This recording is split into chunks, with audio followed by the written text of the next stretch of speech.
Hey, welcome to Scott on Security. I'm Scott Beck, CEO of Beck Tech. Wow, what an episode for you today. We've got celebrities. We're talking big money, and the story leads right to the White House. All right, check this out.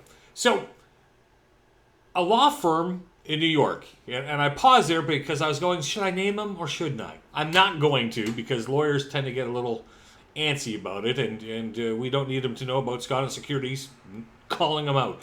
But this law firm in New York, very prestigious, and their clients, the majority of their clients, are big-time celebrities. We're talking like Lady Gaga. I think Brad Pitt's name was in there. I mean, a lot of big celebrities this law firm represents and deals with, and do a lot of negotiations with the studios. You get it. They're the lawyers to the stars.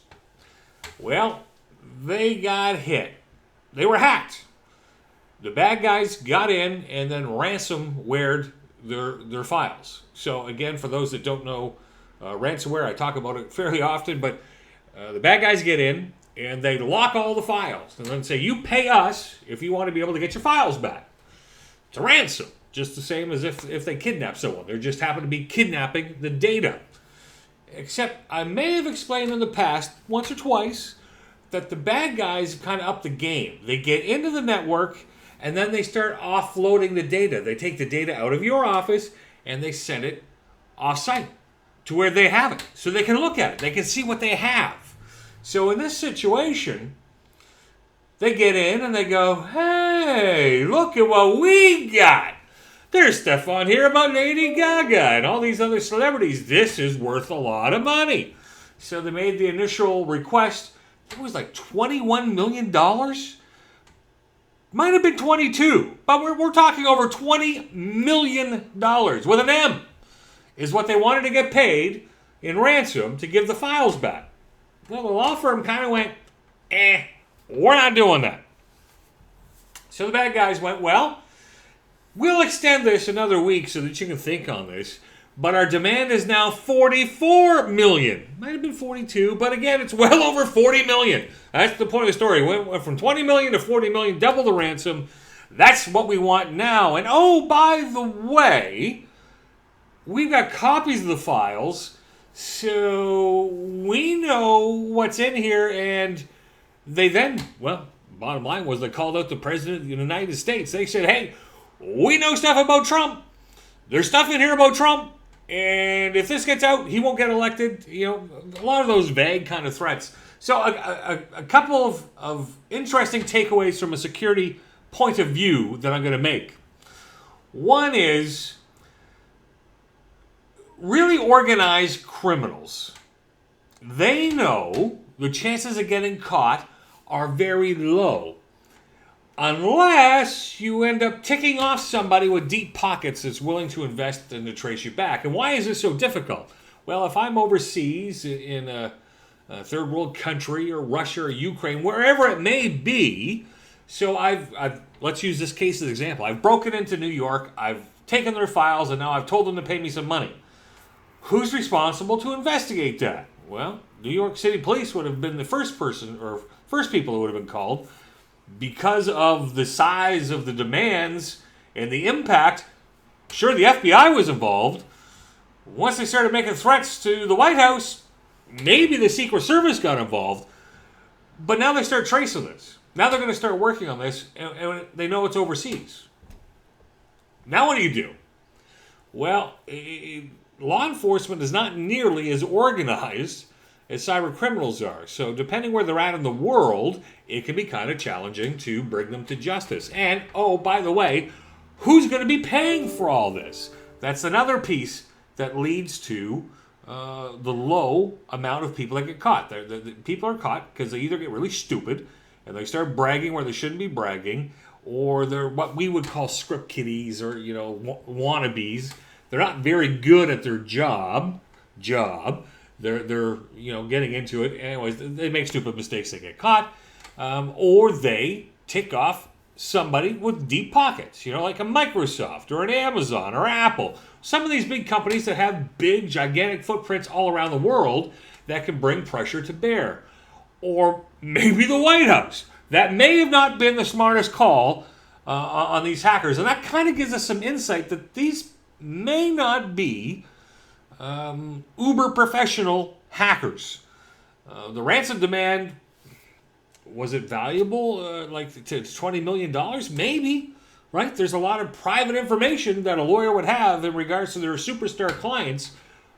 Maybe they figured the stars would be all willing to chip in, $500,000 or something to pay off this ransom. But you call it the White House.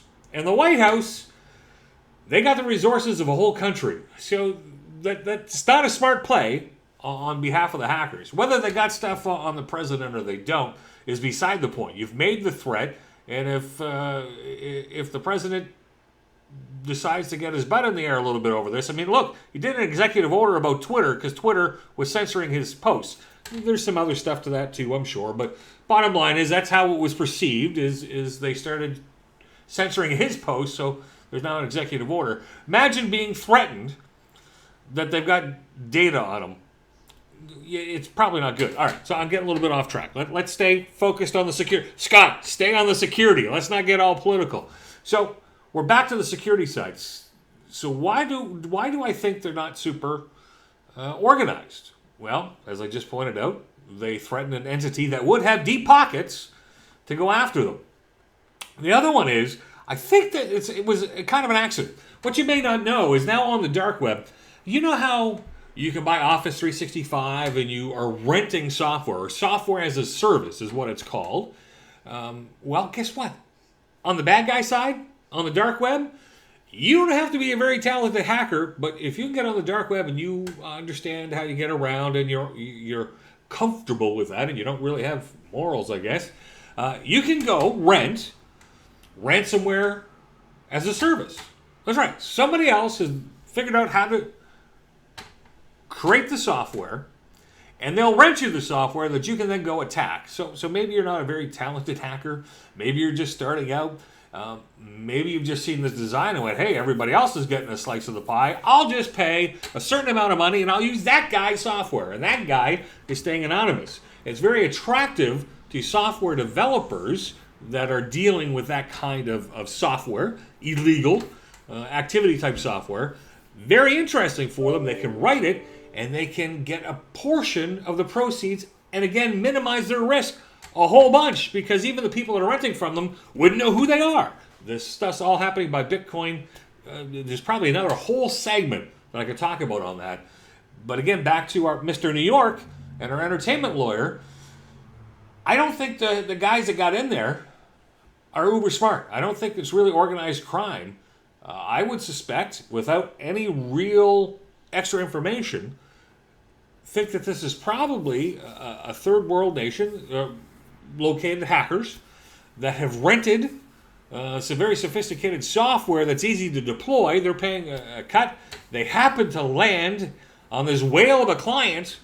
I don't think they had any idea. Again, usually with hacking, a lot of it is just like the salesy, it's numbers. You send out a bunch of email and you wait to see who clicks on what so you can get a foothold into the network and then start using the software as it was intended. So I don't think they landed these people on purpose.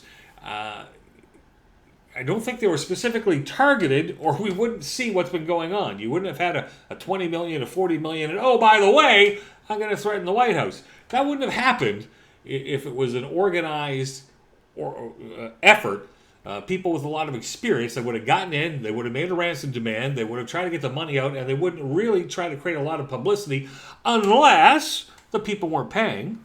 And then you might go from ransom to blackmail. We've seen that happen a lot of times. All right, you didn't want to pay us? You're going to recover all your data on yourself? No problem. We'll just start releasing the financials of Lady Gaga and all her private information and blah, blah, blah. And then we'll try to use that to leverage some money.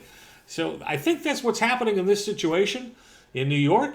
The points to take out of this, not all hackers are good hackers. I mean, we've got different layers. Same as in any industry. You've got your beginners, you got your people that are figuring out, and then you got your A game. You got the people that are raking in a lot of money. It's the same in any industry, right? You've got that different level. And we're seeing that in this case. And I would say this is a lower to mid-level organization that likely targeted them. Then the other thing, of course, that we're seeing on this is software as a service. Where did they get the software? Well, they rented it from somebody that knows what they're doing. Because clearly the people that got in there, in my opinion, don't. All right, well, we had money, big money, we had celebrities, and we had the White House involved in today's edition of Scott on Security. Thanks for joining me. Stay safe out there.